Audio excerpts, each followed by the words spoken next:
Theo is going to attend again from last week. Okay, I started the recording. Awesome. Yeah, that's wonderful. So, Jeremy, did you have any flooding, lose power? There? Nope, nothing. I mean, a couple palm fronds fell down, and other than that, people kept walking the dogs. Yeah, it was like, there was a little rain every now and then. It was nothing fun. Yeah, I was downtown St. Pete yesterday, and I guess people were like, "Oh, the hurricane made land. We're safe to go outside." And they're sitting on the patio. Then a flash rain happened, and they all got wet, and I laughed so hard. Yeah, you got some waves in there, huh? Yep. All right. Well, I guess we can get started, and people will roll in as they roll in. Let's see. We got Christian. Hello. Welcome. Anybody have anything they want to talk about or get started with?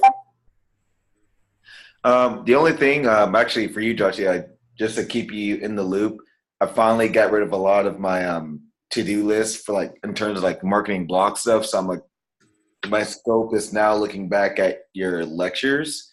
And part of my October scope was to write out 2 extra exercises per chapter you did, so I can hopefully have up on the blog site to kind of give an extra bonus exercise if you want to do it outside of the learning. So yeah. Yeah, great. Have you started brainstorming any exercises yet? Maybe we could take a look at one or a couple. No, I just got caught up as of this morning, so okay. They are going to be relevant to each chapter. So, all right. For instance, do a certain standard out call, and then do repeating, echoing on a channel, stuff like that. Yeah, that sounds good. Okay. So, Joshy. Yeah, go ahead. Maybe I got the last time we talked about the car and selling it, and actually selling it without actually still being able to drive in it again. Yeah. I think I got a solution to that. At least I made something and it works.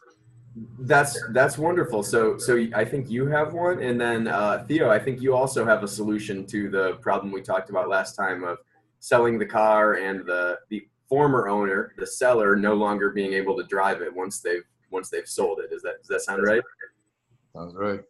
Okay, cool. So maybe a good way to get started. I think if we jump off right at that solution, that might be a little complex for some people who are more intermediate level to understand. So my plan was maybe I'll talk about forwarders in general a little bit. We'll build some basic ones, maybe a logging forwarder, something like that.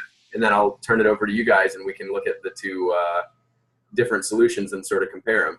Does that sound good? Yeah, sounds good. So I actually didn't use forwarders as my solution, but I also just wrote up another thing. Oh, I didn't hear you right at the end there. Oh, you gave us a link, right? Yeah, I can post that back in. Basically, the solution that I wrote doesn't use forwarders in the conventional sense. But I also your solution does not use forwarders, you're saying? No, well, the issue with forwarders is that if you have a key that you're sending in, it's a different kind of thing, right? You still have access to the main object, and all you're doing is invalidating the key. So it's a bit of a different pattern. But I also an actual forwarder. Okay.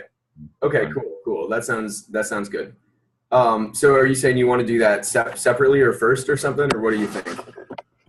That's you. Just saying what I wrote. So there's the forwarder, and then my card got a little baroque. Okay, so you just dropped a link into the chat, I guess, right, for forwarder. Okay. And then here's the car. The car does have some pretty interesting patterns. I think it'll be worthwhile to go over, but wouldn't be the best. Good. Okay. Okay, so it looks like I'm just looking at, so just in case anybody's new to Zoom here, there's Theo just dropped a link into the chat, or 2 links that we can check out for some code, and then maybe I guess I'll look at the forwarder code here and start this there.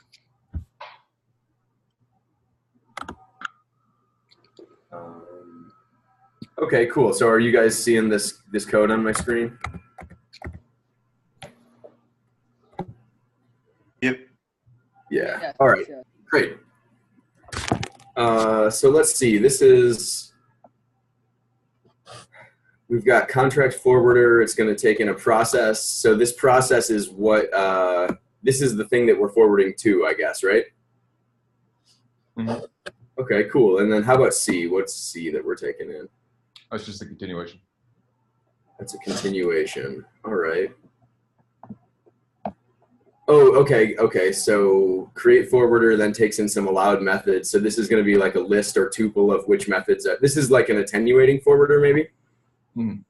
Okay, cool. So Anyway, there's going to be, yeah, you go ahead. You can explain. For some reason, I'm having a tough time hearing today. Is anybody else having volume issues? No. Okay, good. All right. So Theo, why don't you give us a little explanation of this one, and then we'll try to maybe build one up together to make sure everybody can follow along with it. Does that sound good? Do you want to take the share, or is it okay to have it on mine, or what do you think? I could take the... Yeah, go for it. Show us that code. Let's start with forwarder. And all right, how's this look for everyone? Make it a little bigger. Yeah, I can read it. Okay. So a couple notes on design and patterns. Usually for a constructor, I put everything in terms of a single scope variable. And then I explicitly name what the export is. So normally when you're creating a scope around something, you only want to expose the right interface of that scope. That's why this is bundle plus. And then setting up whatever state variables that you have, in this case, get valid tokens. So this thing just does something very simple. If you go down to the bottom, you can see what the interface being exposed is. There's a create forwarder method. And then at the end, you just get whatever you specify as the export and send it along continuation. Create forwarder has a list of allowed methods. The format here would just be a series of strings in parallel composition. And then it creates two different invocable names. One of them called token, which is the forwarder, and one of them called revoke forwarder. Token is invoked with a method and a message and a continuation. And then this is a pattern I don't think other people use. But basically the state that I'm using is just a series of parallel processes in one grouped process. And so valid tokens is just a big list of parallel processes. And so when you match valid tokens, if there's one of them that is the token that you're looking for, then it counts as a valid token. I'm not sure if that's clear, but I have an example of a key value store that uses the same pattern. So Theo, this is just to keep this at a level where people who aren't already neck deep in RHOlang can understand.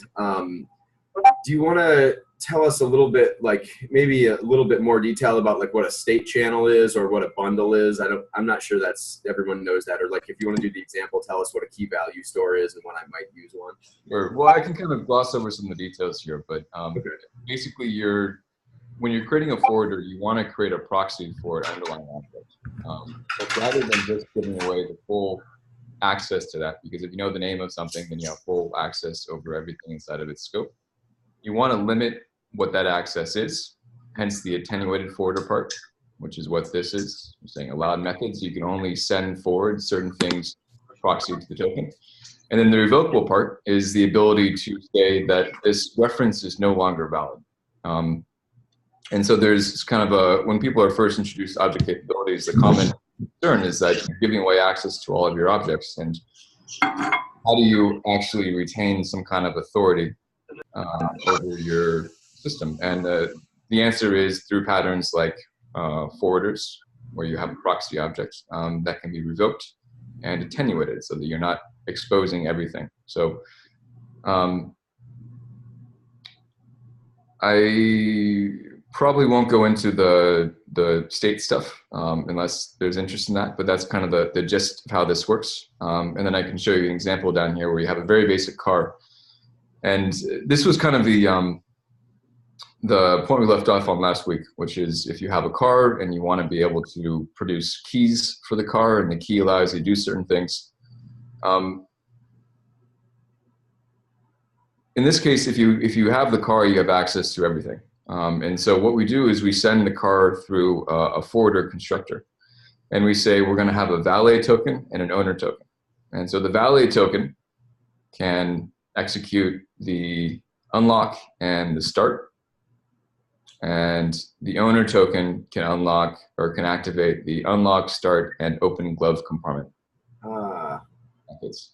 And so this is kind of an example of if you have an object that has sort of a specific pattern of interface, right? You have to, if the object underneath has a different pattern, then you wouldn't be able to use this kind of in the same way. But because we know that whatever we invoke has this pattern of you're invoking a method with a message, then we can just go ahead and wrap anything that has that pattern of interface. In this case, this car does.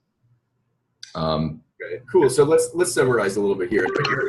You basically modeled a car that can do three things. It can be unlocked so that I can get into it. It can be started so that I can drive it, and it can have its glove compartment open so I can access like whatever valuables I've stashed in there, right?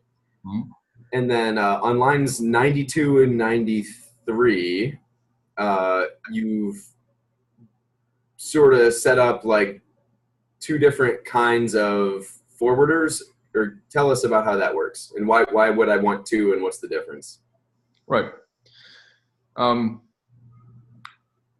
So in this case, you're talking about a simple car that doesn't do a whole lot. But let's say this were your purse, or let's say this were some set of bylaws for organization. So you want to be able to limit the different access and different scopes. So if it's bylaws, you might have, one token that lets someone just read the information. You have another one that lets someone write the information.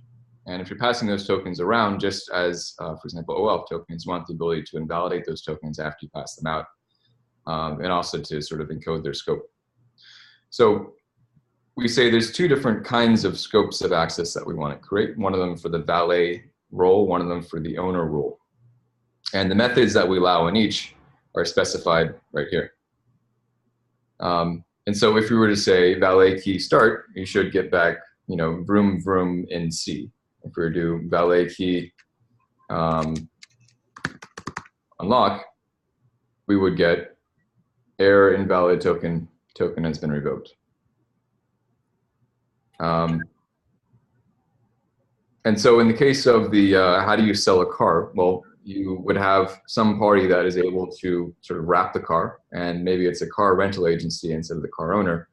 And whenever they're passing out new keys, they can revoke the old keys. In this case, you would do, this actually,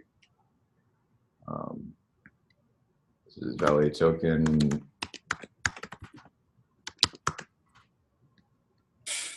This actually what's getting back. And so in this case, if you want to revoke the valet token,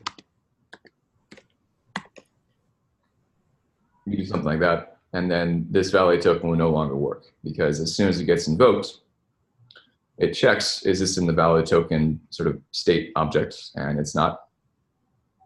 So whenever you have a revocable forwarder, you pretty much always have to have some kind of intermediate state that keeps track of which tokens are valid or not.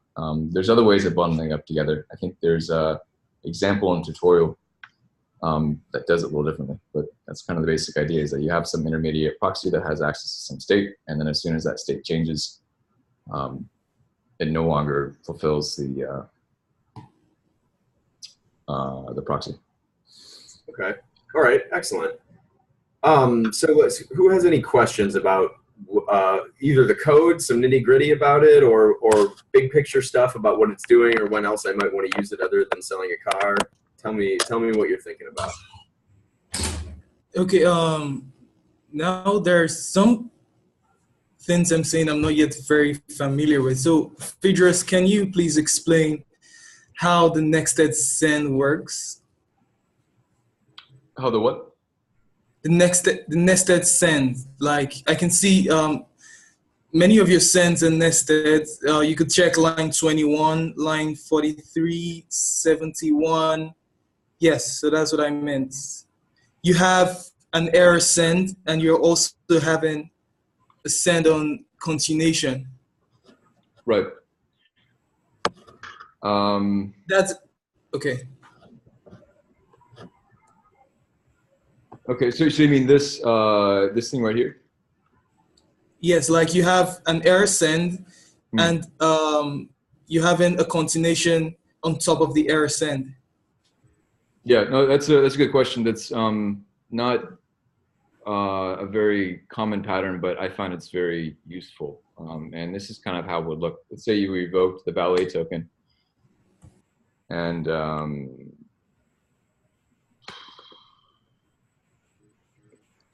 let's just say that this happens and this happens. I'm feeling lazy. So then if we were trying to do this,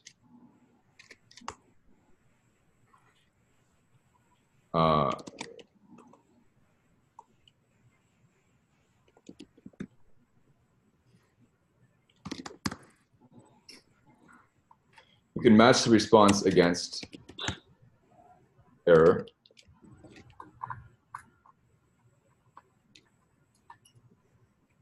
You need an exclamation point there. Or we can say success. Yeah.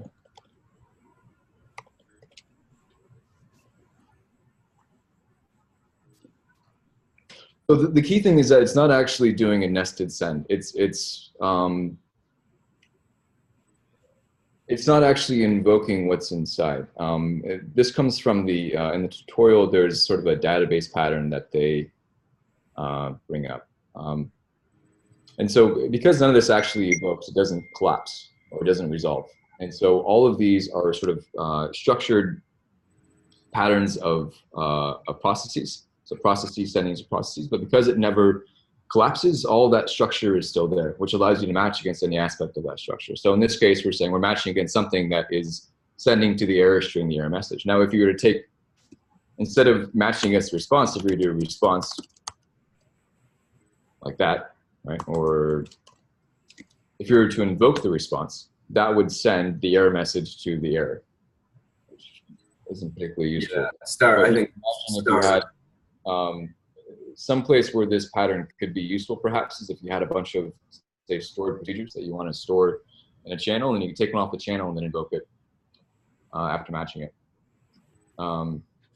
Okay, so I think maybe we're at a point where we should dive in. So these are a lot of good examples, and we've seen a lot of new RHOlang patterns, and so maybe we should dive in and build one or two of them from the ground up, just by themselves, Yes. and sort of isolate Okay. the individual features. So Okay, that's what I wanted. yeah. So Theo, do you mind if I take the screen share for a minute? Yeah, go for it. Cool, man. Thank you. Thank you for showing that code. I really appreciate it. And so anyone can feel free, or not even feel free, feel encouraged to bring code like that and show it, and we'll talk about it and get some feedback. So, okay, so let's see here. Is my screen up? Yep. Okay, cool. Yep. So I'll start a new one here. And so there's a couple places we could investigate first. We could start with a really basic forwarder and then build up some features like attenuating or revoking or logging. Or we can start with that, like what appeared to be a nested send kind of syntax. So does anyone have any preferences? We could start with the nested send. Okay, cool. Thanks, David. Yeah, we'll start with that. So let's try something really simple to start with. I'm gonna make a new channel in here, and I guess I'm at some point I'm gonna want to print stuff out. So we'll do this too. Okay, that looks pretty good. And so I'm going to use this channel as that should be a colon, not a semicolon. Thank you. Yeah. Oops. There we go. I'm going to use this channel as just a simple one send, one receive. So we're expecting a COM event to happen here. So let's do this. Chan send. I'm just going to send the message A. Okay, that looks good. And so then what's the other side of a COM event look like? This is the send. What does the receive look like? For message. Or At Message from. Chan. Yeah, good. So I'm going to get some message off of this channel. We already know because I wrote it. That message is going to be the quoted version of A. and then we're going to do whatever continuation was next here. So let's write a little matching construct. Match the message.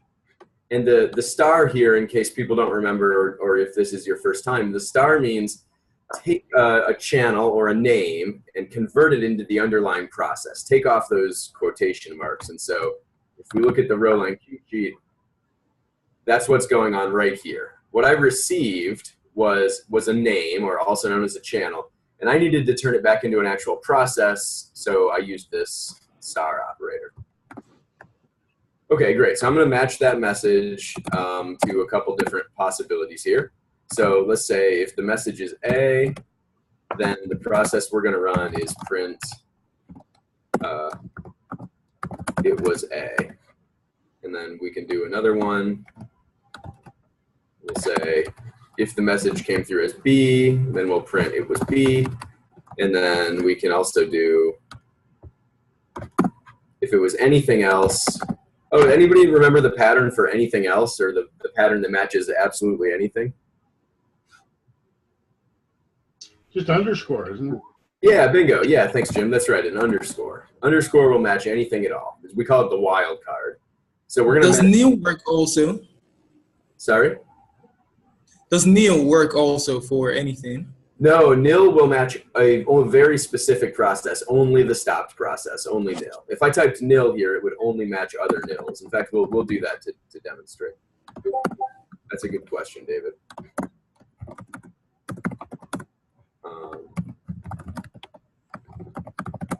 It was something else.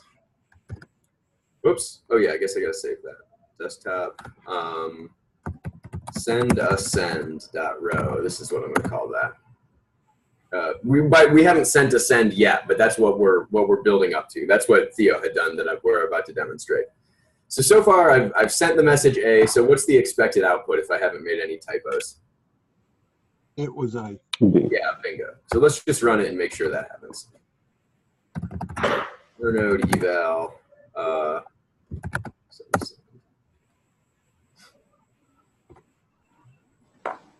Wow, no syntax errors. That's amazing. There's our output. It was A. Okay, fine. So let's try a couple others just to make sure they work. We'll send B. We'll also do the one David was asking about. We'll send a nil. Oh, excuse me. All right, so before I flip over and show you the output, I should have asked, now that I've changed the program, Jeremy, what are you expecting to see on the screen? Now that you changed the program? Yeah, so I've got different sends up here. So Can be actually, random. this was going to lead to my next question. So you have two things being sent at the same time. So Okay.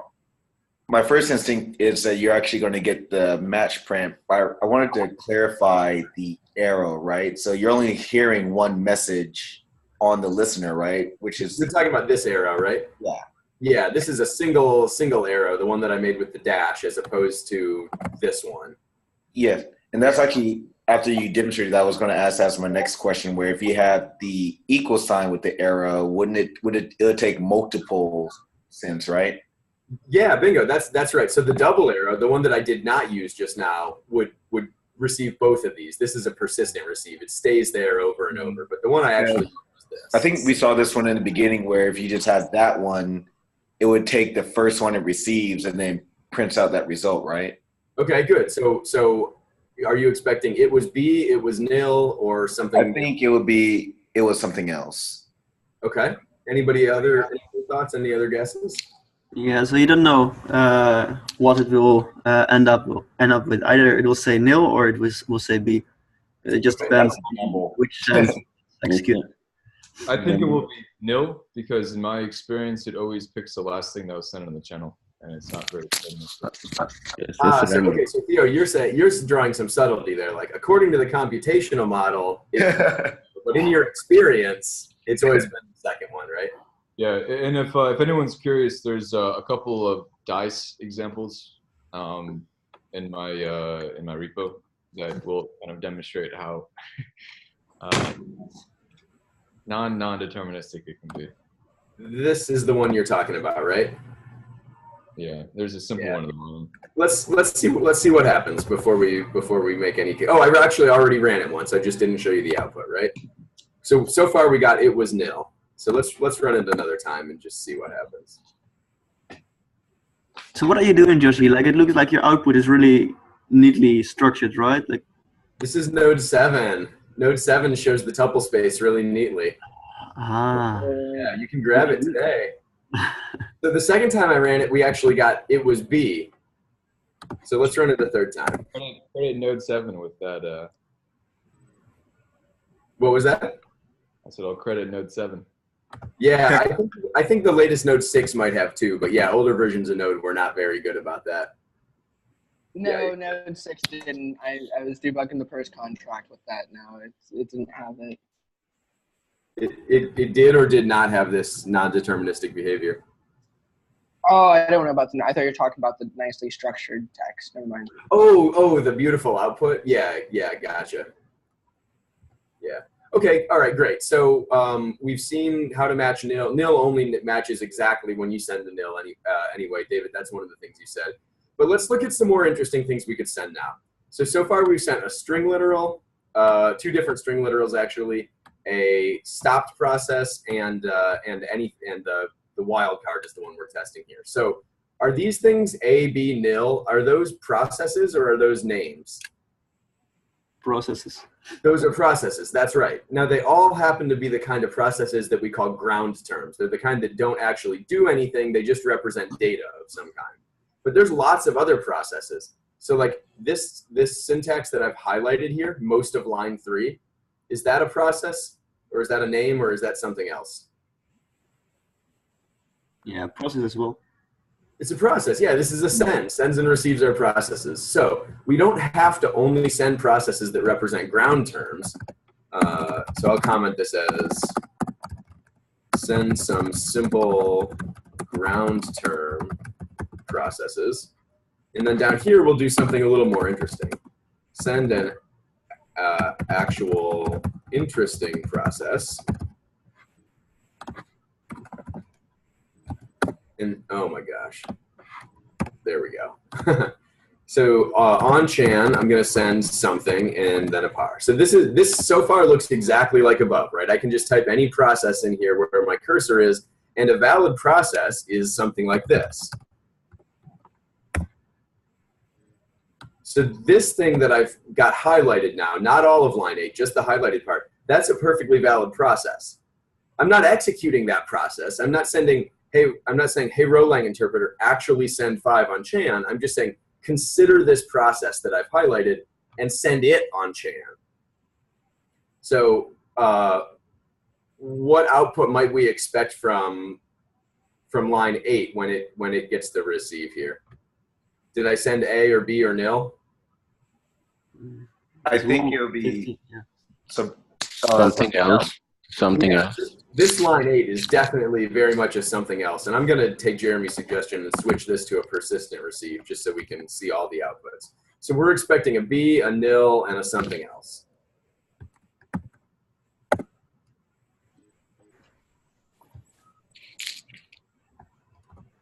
And just for the example, I think it'd be interesting if you sent one of the initial patterns or one of the initial processes as. Oh, yeah, absolutely. You're right. Like this, you're saying? Yeah. Yeah, okay. Oh, yeah. And in fact, I should maybe comment this one just to make sure it's totally clear. Or I'll even delete it. So now we've sent a nil, just like before. That's, of course, going to match here, and we're going to say it was nil. And then even though I've typed this code here, send B on Chan, I'm claiming, well, I'll turn it over to you guys. What output is this line 7 going to produce? Something else. Josh, Yeah. doesn't RHOlang yet have syntax highlighting for atom? Oh, I really hope that's true. I haven't found. Did you find it somewhere, or can you point me to it? I don't use atom. I use Visual Studio, so it looks prettier that way. So and it's easier to understand.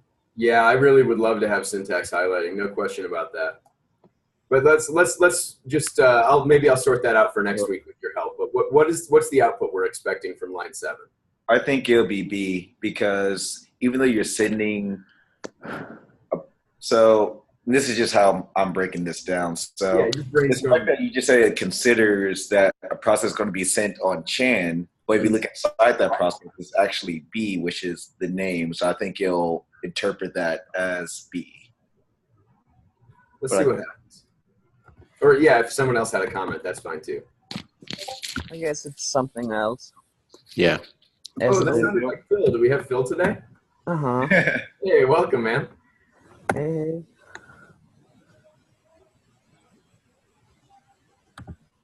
So we got it was nil from the first part, from this. No surprises there. And then we still see it was something else for that second one. Because the thing we sent is not B. This code that I'm highlighting now, this send, was never actually executed. Instead, this code that I've highlighted, that's just a process, and we've sent that entire process. So the message here that we've received, the thing we're matching against, is an entire process that if this process ever were to run, which it hasn't, would send B on chain. So it matches to something else. Can we change something else to be the message? Yeah, sure. So, yeah. I just have to bind something to it, right? So, oh yeah, that's gonna work. You sent something else, it was, and then there's no really great way to do this yet, so I just have to make this a list. And I gotta get my parens right.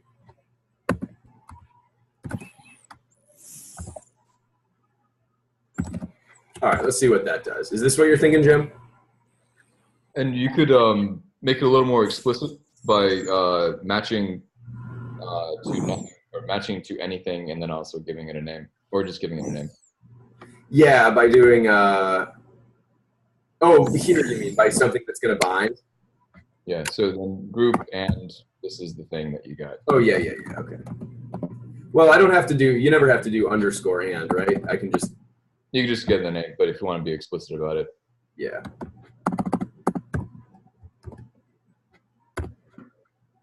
Is that clear to everyone why that works? How X is the same as wildcard, it's a wildcard that's being bound because it's a free variable. Hey, do you mind repeat the X part again? Yeah, please. Theo, you had a good way to say it. Do you want to do that again?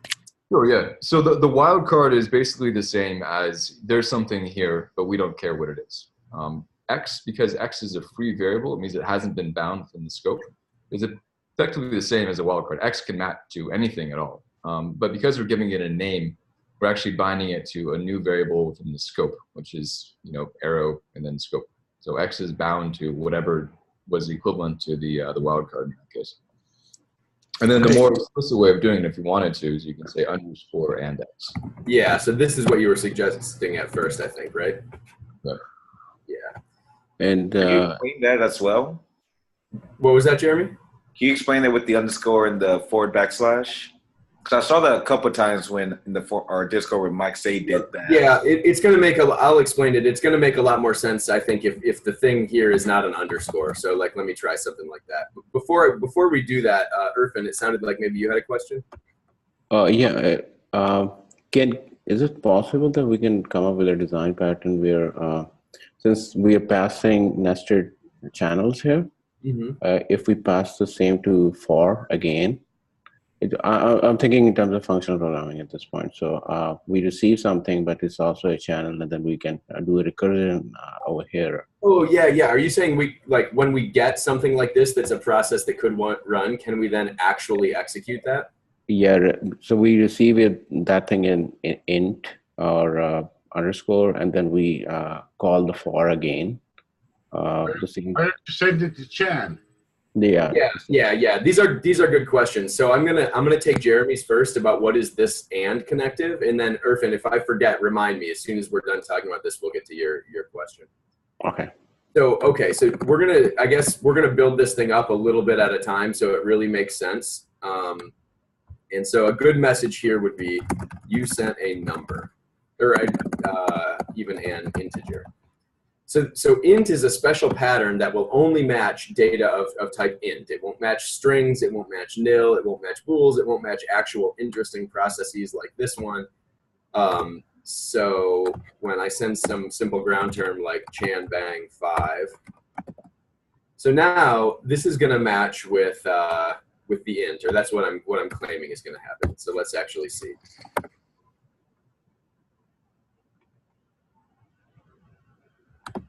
Okay, so we got it was nil, and we got you sent an integer. So the nil, of course, came from here. The integer part came from here. And this one didn't do anything because I don't have any pattern that matches it there anymore. Okay, so now imagine this situation. I want to do something really similar to what Jim says. I want to be more explicit and say not just you send an integer, but I want to say you send an integer and it was blank. It was whatever it was. So my question for you now is, what should I put here? How should I refer to that actual integer? You sent an integer and it was, give me something to type here. We need to get the value from static. Yeah, right. And we need a value. Yeah, and the problem was when I just typed int here, I didn't give any name to that value. I didn't, in the computer sciencey term is bind. Like I didn't bind any name to that value. It's anonymous, right? It's like I know there was an integer, but I don't know what its name is, and so I don't have any way of expressing that I want to type it here. It's already down to MSG, right? Yeah, you're right. In this particular case, I can do it like this. That's absolutely true. But what if I had pattern matched here instead? Now I really don't have any way to match on it, or any way to express the name of the variable. So you're definitely right, Jim. We can refer to it as MSG. Here's another pattern that you may also appreciate. If I do int and x, this means and what it says is I'm only going to run this code here if the thing that I received, if this message matches both patterns. It has to match int, and only numbers match int. It also has to match x. Well, Theo just explained anything at all matches x, so like that's not really restrictive at all. But what it does do is it gives us a new way to refer to the actual number, x, just like that. So let's see if my code works. Cool. Yay. Joshy, if you would say x and int, is it the same? Yeah, that's the same. Let's make sure that works the same way. Oops, that's not the same. There we go.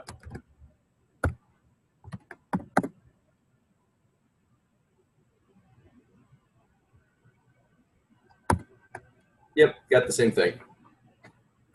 Okay, so that's really good. Another Does thing. that have to be X? Can we call it something else? Can we call it Y or A or B or C or just something else? You can call it whatever you want. But that is always going to be a free variable when you see that particular construction. Or what happens if it's not a free variable? Oh, if David's there, like if I've already used this somewhere, yeah, then I can't use it here. Or actually, I think it would shadow the other one is the problem. So if it's already set and you want it not to be shadowed, you have to use the equal construction, which I don't know if it's out anywhere. And Joshy is a good thing to add to your cheat sheet. Oh, you're right. Yeah. Let me make a note of that. I guess I'll just I do will it. prevent it from being shadowed and instead looks for. You seem to use the expression shadowed quite naturally. Could you explain that a little bit? I'm not familiar with it. Yeah. Yes, I can, and I just am worried we're going to miss some other questions. But here's an example. Well, let's build up a new one. Oh, I'm sorry. I didn't mean to distract. That's okay. No, it's okay. It'll be a quick one. So new x in something like, I don't know, x bang 5 or whatever it is. We're using x for something, and then down here new x in x bang 4, and then here we're going to do for some value that came from x, then print x.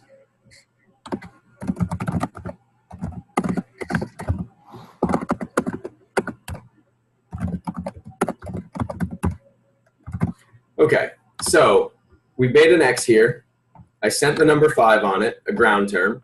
We made another X here. I sent the number 4 on it, another ground term, both integers. And then on line 7 to 9, I received some value from the channel X and I print it out. So what might we expect the output to be here?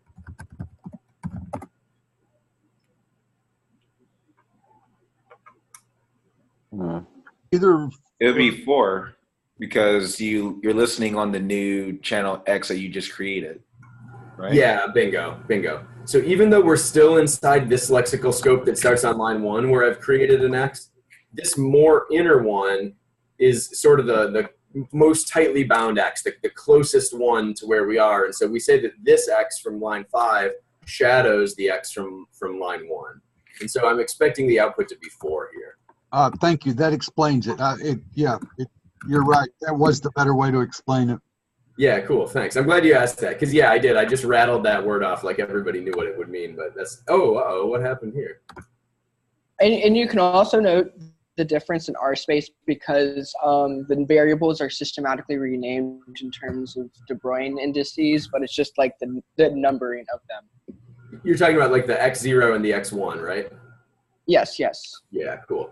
Okay, so I actually did make a little mistake in my code. I was telling you guys all that was going to print out 4, right? But instead it printed out that was some unforgeable name. So why did I get a name instead of 4? You should refer to the value. What was that? You should refer to the value, shouldn't you? Or I should. Oh, I'm really sorry. I didn't quite understand. Reset. You should print the value and not the X. Yeah, right. Because I printed the name instead of the exactly. Yeah. I printed out the channel instead of the thing I received from the channel. So let's see. So there we go. Now we got our 4. All right, so that was good. That was a good question, Gary. And I'll comment this so it makes sense in hindsight. This X shadows the old X. Okay, so at some point, you had a question over here, right? I already forgot what it was. Do you mind go back to the previous slide?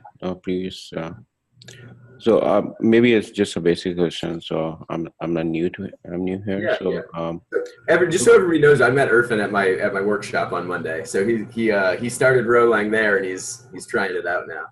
So so there's 2 channels there, 5 and 4. There's 2 sends on the channel. Yes. Yeah. Sorry. 2 cents over here. Okay. Now it makes sense. Thank you. Sorry. Yeah. Oh, yeah. You're welcome. No problem. So, and actually, if I even want to make this a trippier example, what if I do print? What if I take this exact same code and put it right here? So now, what is this one going to print out from line 15?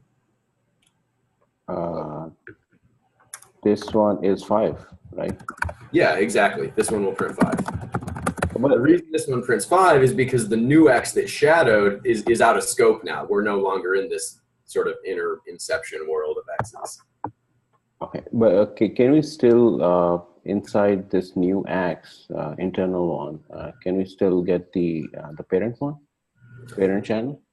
Yeah. So since I did them both with new, this was a little bit wonky of a way to do it. If I had bound this name X with a 4 or a contract, then yeah, we can. And Theo had some code that did that, I think, right? Technically, you're using it. The print function is technically coming from the parent one, so it makes sense now. Yeah, the print function, yeah, this name print never got shadowed because I only redeclared X. So it's the same print all the way down. Okay. Yeah, very good. Okay, so one thing I wanted to get to eventually here was this pattern.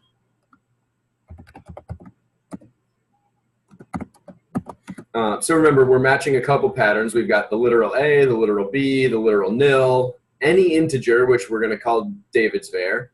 And now this thing. So what does that pattern look like? A blank, an exclamation point, and another blank. My feeling says it just should match like a process which is a send, like a single send. Yeah. Or it can even be a send which includes another send because it's a wildcard, so you don't care. But it's just on the high level, it's just one single send. Yeah, exactly. So we know how to match on A, we know how to match on nil. Those ones are pretty basic. Now we're matching a pattern that represents a send. And so this is what got us here in the first place. David was asking, what the heck does it mean when there's a send that is the body of a send? Well, it's going to match with this pattern. So let's run send to send again.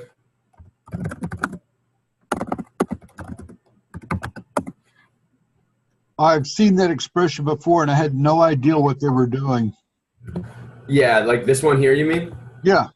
Yeah, it's what we call a pattern. And so the underscores we already talked about, they match anything, but there's more than just a single underscore. So it has to be on any channel, send anything you want. And as Rinka mentioned, even another send or a receive or something super complicated will work. But the question is, what syntax error did I make? It didn't like something on 16.8. I think the underscore only binds processes, so you probably need an at in front of it to. Oh, you're absolutely right. Yeah. Yeah, you're absolutely right. Like this, right? No. Right here. Oh yeah. Yeah. Okay. I want it like this, right? Yeah. You might need braces around the underscore, but maybe not. Like that. Yeah, that should do the trick for sure.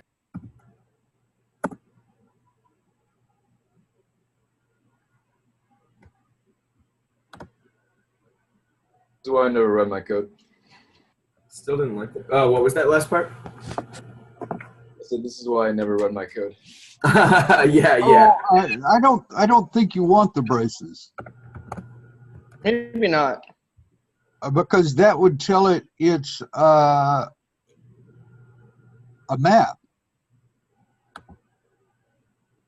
I've actually written this exact thing before. So let me dig it up. I know we can make it work. It's actually in my Learn RHOlang tutorial in the pattern matching lesson.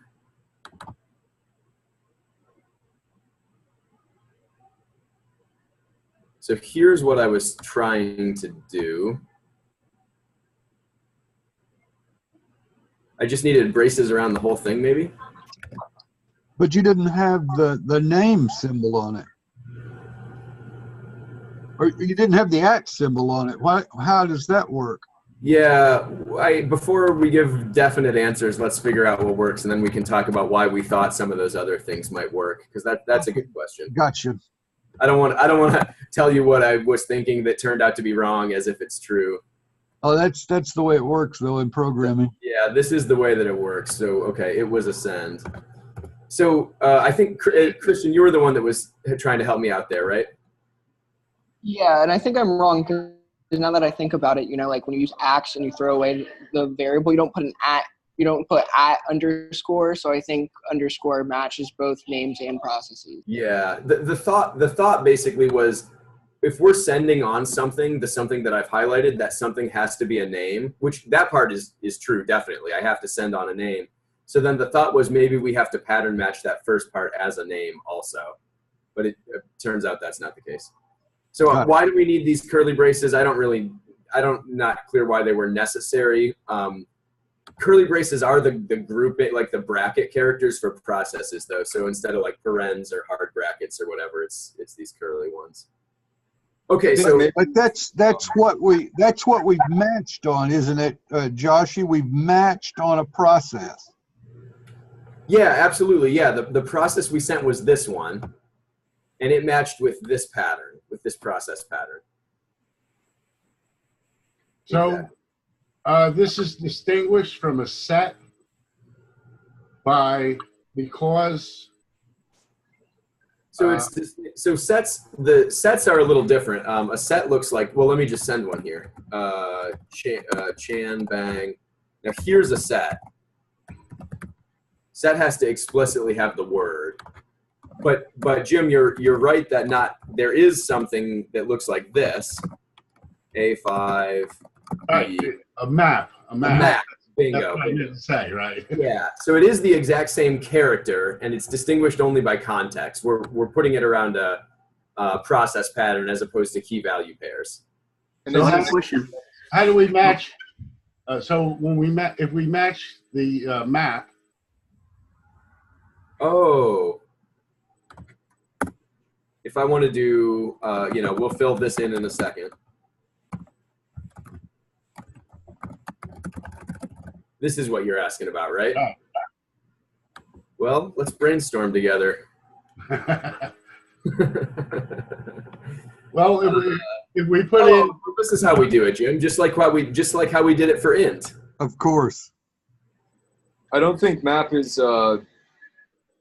Oh, it's not a primitive. Yeah, you're right. This actually doesn't work.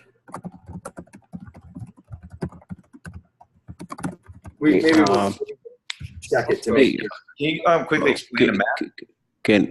Can we some sort of, in other programming languages we can do reflections? That was my original question. So we are actually doing the nested send over here. Mm-hmm. So can we call the same channel again and again until we find the right match? Yes. You're saying, like, when I send this, can I somehow do something so that later it says it was B, right? Eventually we get down to it was B. So right now there is 2 send, but I think in practical term it can be a chain of X number of sends, right? Yeah, that's right. But just to be clear, Irfan, you're not trying to still dig in on this, right? You're talking about a different thing. Yeah, I'm talking. Yeah. So we'll take them. Irfan's I know how to answer. Should we jump to that first and then come back to playing around with the map mashing? No, that's fine. Continue. I thought I'm mixing. I'm sorry. Again, that's okay. So we'll leave it like this for now. I actually don't know how to do this yet, but we can figure it out. Let me jump to answer Irfan's real quick because I actually do know how to answer it. So when we sent this send, we already got that pattern to match, right? We say right here it was a send, but these don't have to be one-liners. We can do whatever we want in here. And so that means we can par more stuff in here, and that means we can also actually execute whatever process we got. Now, just like before, we need to name that thing. Right now, I've got this pattern that makes it match any send, but what I haven't done is actually bound a name to it. Maybe a message. So I'll just call it P or something like that. why wouldn't it be bound to MSG? Oh, yeah, you're right. For exactly the same reason as before. It can be. You're right. We'll use that. Yeah, so that's it. Joshy, I'm going to run it now. Yeah, go ahead, David. Yeah, for binding names, just like we did with David's var, if we want to do the same thing for strings, that is, we don't want it to print out. We don't want to have code that it was a. We want it to be like similar to the way we did David's var. How does that work? Okay. All right. Does that make sense, or does that answer your question? Or we could also do this. So this is okay. Yeah, it makes sense. About. Is that what you're asking about?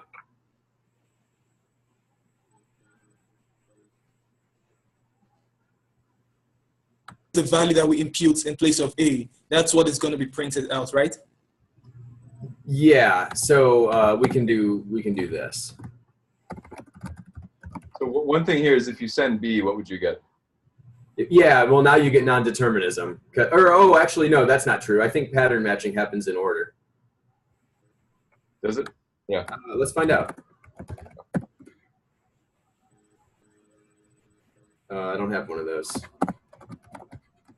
Let's just send a bunch of them.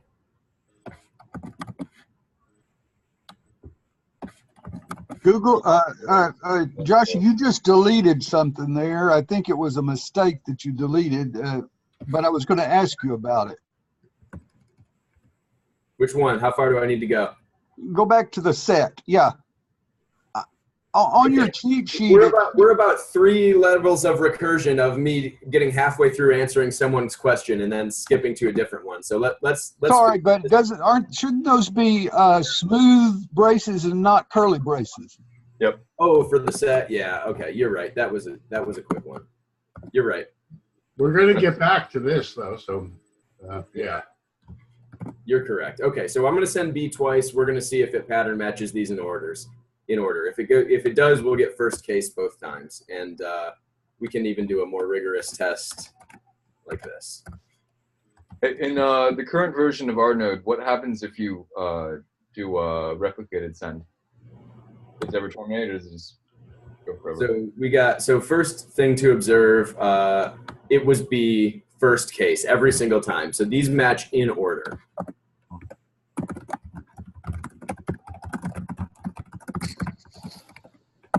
So there's no non-determinism here, which means we don't even need that one anymore.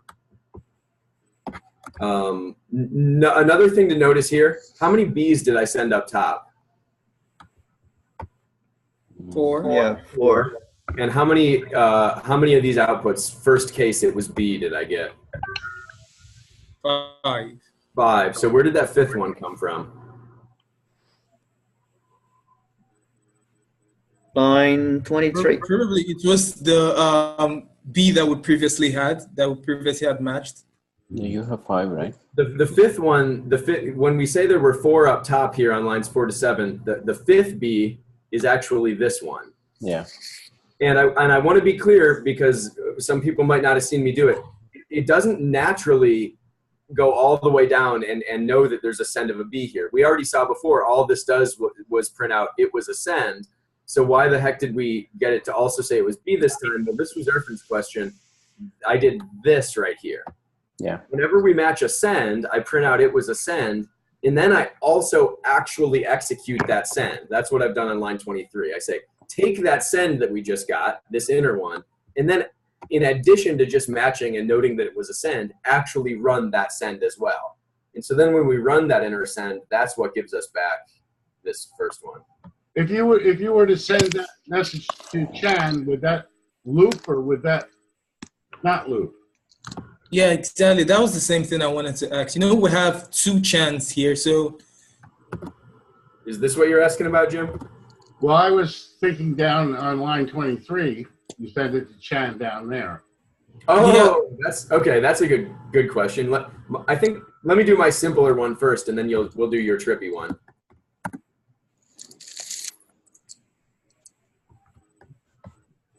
Okay, cool. So we got it was a send twice this time. That's because we had to peel off 2 layers of the sending onion here. And now here's Jim's question. What if we do this? Right? Right. Okay, so let's hypothesize a little bit. I'm going to get rid of 1 layer of the onion up here just to make it a little easier to wrap your head around. So I send on Chan this thing that I've highlighted. The highlighted thing is a send, so it's going to match on 21. We're going to print out it was a send. And then we're going to send that same exact thing back on Chan. So what do you think the output might be?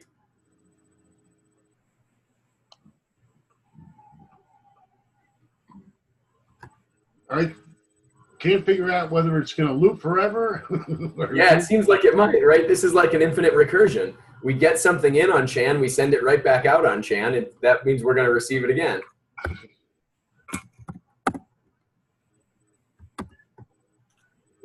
Wait, it's coming. All right, there you go, Jim. All right. So Joshy, one final thing, because this is wrapping up. I think it'd be worthwhile to say, what if you only wanted to match on a pattern that was sent over over Chan? And what if you only wanted to match on a pattern that was sent B? I think we can do this. If you put an equal in front, yeah. Oh, yeah. Wait, why do I need an equal there?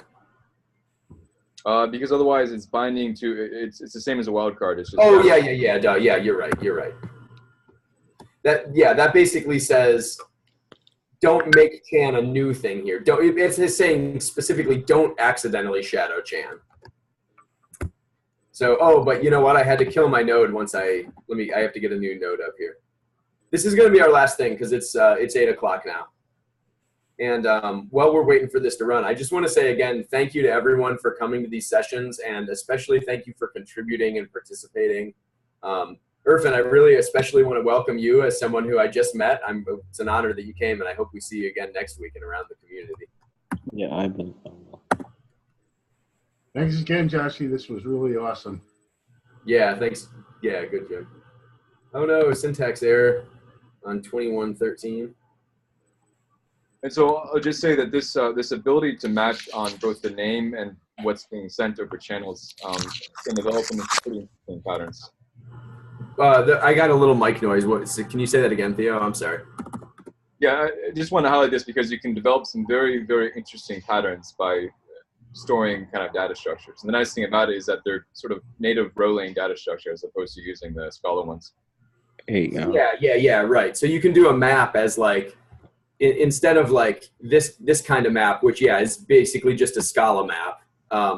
We could have this as like send 5 on A, send 6 on B, or something like that. Is that what you're thinking about? Look at the key value stored in my examples folder. One. Is that in the chat? Hey, Josh. Throw it in Discord for us, Theo. I'm gonna wrap this up because I know Phil's got a meeting coming up Tim's got one that a bunch of us are gonna go to. That's good. Okay. Okay. All right. Go ahead with one last question, Irfan, and then we're signing off here. Hey, last question. Is there any way that we can do some sort of reflection to determine the type of the message? Oh yeah. So let's do that. Can we do that next week? Yeah, but I'm just asking. Yeah. I'll do an example of that next week. Okay. Okay. All right. Thanks a lot, guys. This was a great session. Jim, thanks again for letting us use your room and for doing the recording. Really appreciate it. Thanks, guys. Joshy, any suggestions for homework, kind of? Because I liked last time doing this car example. Oh, yeah. Maybe next week will be interesting to. On my tutorial here on the pattern matching one, there's exercises in here, so I'm gonna put those in Discord, and those are the homework. Okay. Yeah. Okay. Yeah. Thanks, Rika. That was a really good idea. Yeah. If somebody wants to team up with me, I'm new here, so. Nice. I'm going to send you an invite to our Discord server, to Jim's Colab Discord, so that you can work with us throughout the week. Sure. Yeah, we were having work studies today at 2 and 4. All right. Feel free to join. Okay. Bye, everybody. Bye. All right. Take care. Thanks.